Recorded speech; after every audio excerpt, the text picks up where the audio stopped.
G'day and welcome to Mark and Sam After Work.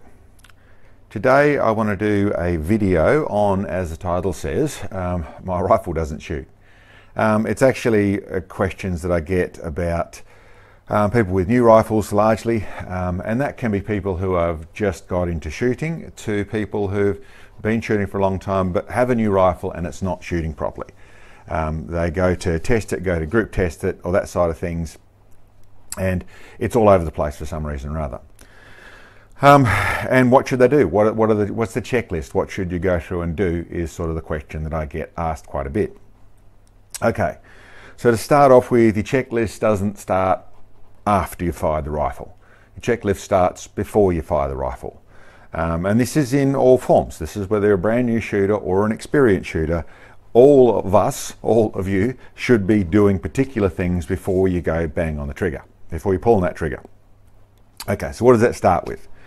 Well, the normal things, if you have, this is the first time you've seen the rifle, the first time you're looking at a rifle for whatever reason, whether you've just bought it from a retailer, you just bought it from someone, an individual, you're just borrowing a rifle, you're just taking one that you haven't seen out of your back cupboard for years, and what you should be doing to make sure it's okay to shoot and to make sure that it's going to be accurate. Okay, to start off with, you do the normal checks, and there's a range of checks and things you're going to do, and that is making sure, if nothing other than just a wiggle test, you can actually feel things, see how everything's moving, see what's actually you can feel in the rifle to make sure everything's tight. Doing it thoroughly, when you're just purchased a rifle, even if it came with a scope on, generally it's not going to, but even if it did, what I would do is go through and take the scope off and check that the rail's bolted properly to the top of the receiver. I would check that the action screws are tight properly. Generally, if I'm looking at something or other, I'll pull it out and make sure it's simple, undo a couple of bolts, make sure it all is assembled properly inside there, put it back in, tension the screws into the action screws in to make sure that the right tension, simple things. Now you might just be picking a rifle up and you're just going to have a feel, just have a little wobble around and make sure it all feels tight. And you can do the same thing with the scope. I would generally go through and put a spanner on those things and make sure everything's right on that sort of stuff. So as long as there isn't any movement in whatever form you've checked that, that's one of the first checks you're going to do. The next thing is going to be to pull the bolt out and actually look down the barrel and make sure that it's clean. Make sure that you can see it's clean. Now, if it's brand new, wiping, putting a mop through it, making sure that it is actually clean. In actual fact, the thorough way to do it is to put something through it. You can, as long as your eyes work, and you don't need a bore scope or anything like that, you can just look and make sure that that barrel is clean. There's no bits of dust or swarf or anything else inside there. You want the barrel to be clean. Okay. So that's the basic physical checks. The next physical check, which you should be doing, is that your ammunition matches your rifle. Now that comes from as simple stuff as you don't have something like a box of 243 ammunition and you're going to put it in a 308 rifle. That you've got a match between the two. And that means that it's the same cartridge. Not just the same caliber, it's the same cartridge, a 243 in a 243, a 6mm Creedmoor in a 6mm Creedmoor, a 308 in a 308. You've matched up that side of things. The next bit in that goes with that is that you know in some form or other that the barrel twist, what you have in the way of a barrel twist, or that you're not pushing the boundaries with things. Now this is largely about talking about heavier ammunition. So this is normally hand-loaded ammunition. What I'm actually talking about there is if you've got a bullet weight that is too high for the amount of twist you've got, it's not going to stabilize. So these are pretty simple checks. In the normal hunting rifle and you've got normal hunting ammunition, there isn't any issues. If you've got hand-loaded ammunition, you know it needs to have a certain amount of twist. You need to make sure it's right with your rifle. So it's really more to the next level for some things, but still, like I said, I can be talking about a basic check that an experienced shooter still has to make sure they've got all this stuff. It's got to match up. Okay, so with that little gang involved, you've checked everything else there. The other bits and pieces involved in those checks is what your trigger's working like. You know, really in something like a centerfire rifle, you can go through and dry fire it. You're not damaging anything. Not something that recommended so much with a rimfire. you're more likely to have damage in doing the wrong thing with a rimfire rifle.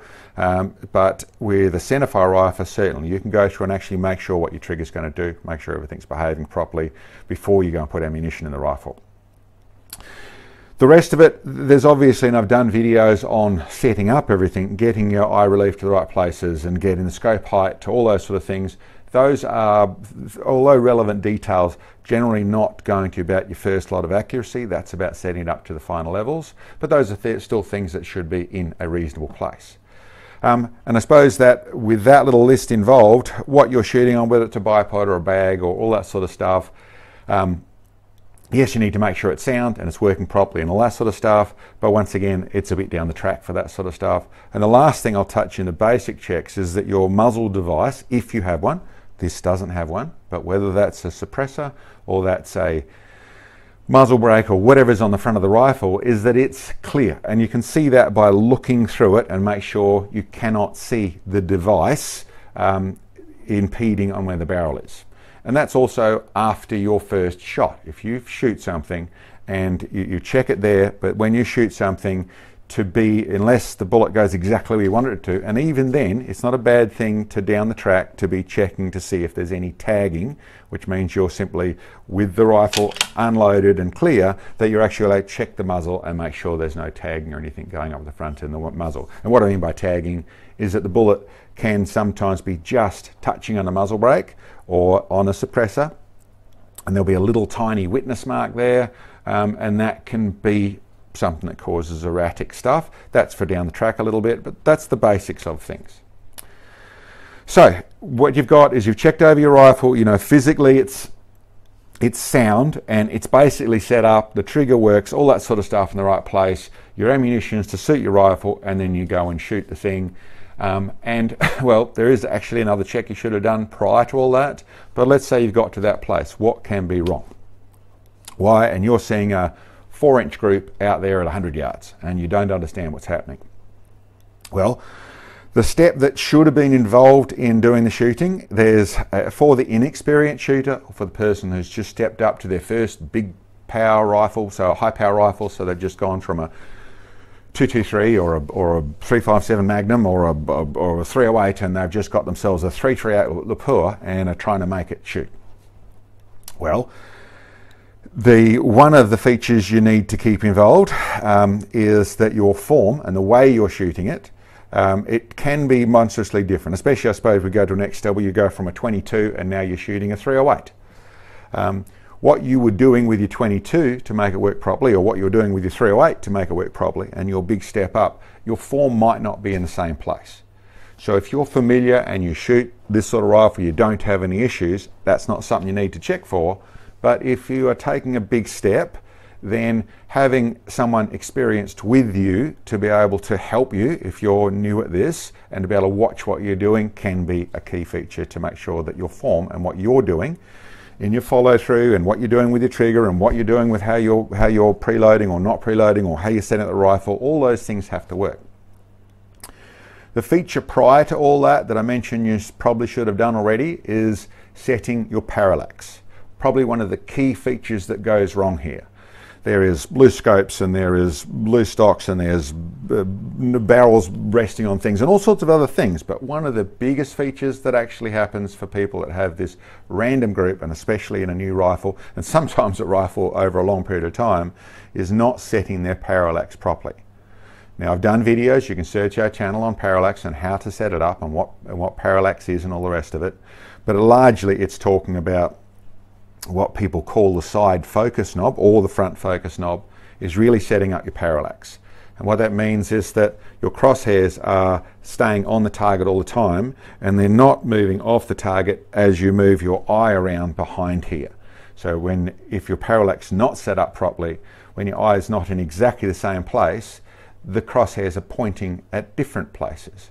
So that can be exactly what's going on, especially a new shooter, especially someone who's not completely set up where their cheek weld and everything is regular or sorted at the back of the rifle, is that a large group can show up simply because they haven't set up their scope properly. Now, like I said, very important feature, so getting your parallax right is very important. Then all those other details come back into play. If you've got everything dead right and everything seems to be perfect and it's still not shooting properly, well, then you start to look at the other bits and pieces. The moment I get to that sort of place, if there's a muzzle device on the front of it, I'd be checking the muzzle device. That's exactly what I do. Like I said, make sure it's safe, have a look, see if you've got any tagging. Not uncommon to have that sort of problem happen, and that can be the thread on the barrel, that can be the thread in your muzzle device, that can be the shape, especially with something long like a suppressor, that side of things. A little tiny tag, in all cases, it can get a lot worse, the problem, than just a slightly stray bullet, if that's happened too many times, so you want to be onto it quickly. But certainly a possible thing, and largely for the concerns of how to get around that, it's generally quite simple. Whether it's a file or you take the muzzle device off, and certainly on the muzzle brake side of things, you can then simply enlarge that hole. You don't tend to hurt performance at all of the device, and a little bit more clearance doesn't cause any issues. You just want it to be not touching the projectile. So that's one place you can look at things. You can go into other things to look for. Is your barrel free floated? Yes, that's a relevant detail. Is there clearance around there? If it's leaning hard on something other, that can cause some weird movements when the rifle's shot. You can go into how the action's screwed down. One of the things in tightening up your action screws, if you notice that when you do it one, it comes down on an angle, then it twists itself over, or it moves around as you do up the other action screw, that tells you there's some weird load inside there. Now, generally that's not going to cause a severe accuracy problem right off the get-go, but it's still a place that can cause problems. Then I suppose the other place that goes into it, and the next most common thing from my experience, has been a big step up in calibers and the form of how you're actually shooting it, what you're trying to do. The simple logic of, I was holding it dead still on the target, and when I pulled the trigger, it should go there. Well, it isn't the case. If your rifle's bucking around, if it's moving funny, if your muzzle device or your buttstock setup or something is right out of whack, then the way the rifle is responding the instant you pull the trigger, that can cause large issues. There's also that you're anxious about what you're doing and you're actually yanking the trigger, or you're flinching because your anxieties have turned into something that means that your follow through and how you actually pull the trigger are different, which are things to be looking for. And I think that's about it. All those things. I have videos all over our channel of all the bits and pieces and the right way to do bits and pieces. But I think the biggest things I'd come back to is the likes of the parallax, the likes of making sure everything's tight and neat and tidy. Generally the last thing that's going to be wrong, and one of the things that people fall back to, especially with bore scopes and that sort of stuff, is I can see a little mark inside my barrel, or I can see something wrong inside the barrel. Yes, it is conceivable that your barrel is a problem barrel. It's very unlikely. In general, in most cases, it'll be something else. There's also barrels that need some running in. The run-in process I've been through is a very simple thing I do. I do like to just see what's going on. So if it's the first shot the rifle's fired, I like to be able to just push a pull through or push through it and check and see how much carbon there is, and I like to work that up just so I get an idea of what the rifle's doing. In some, they will be carboning up and making a real mess for a while before they settle down. That does happen sometimes, more likely in a cut barrel, but it doesn't really matter. It can be the nature of them. I've also heard stories about barrels that take, they're at 100 rounds or at 300 rounds before they actually settle down and turn into a laser beam, but prior to that they were sort of a little all over the place. These things are all possible, but they are extremely unlikely. They're the 1%ers. The most common thing you're going to find, the likes of parallax, super common issue. The likes of the big caliber rifle, the big step up, and actually your form and your setup are not up to that pace yet. You've got to bring yourself up to it. That's very, very likely. That's really common. The likes of wrong ammunition, that sort of stuff, for the novice, for someone who's just not quite thinking quite properly, they grab the wrong stuff, that happens a bit more than you would suspect. So it's something, keep it down to keep it simple, stupid, keep it down to the really simple bits and pieces as to where to look from and build from there, and I hope that's of some help to some people. Anyway, guys, by the way, this is just a little 17 Hornet. It's just a little sort of a hunting rig. I don't get it out very much. It's more in the normal sort of things. It doesn't mean this is the sort of rifle it's going to happen on. It's all of them. Everything from a full chassis rifle right down to a you know, a little 22 Hunter. All these same problems exist all across the range, and it's simple bits and pieces generally is where you're going to find it. Like I said, hope that's some help. Anyway, guys, thanks for checking in on us. We'll catch you next time.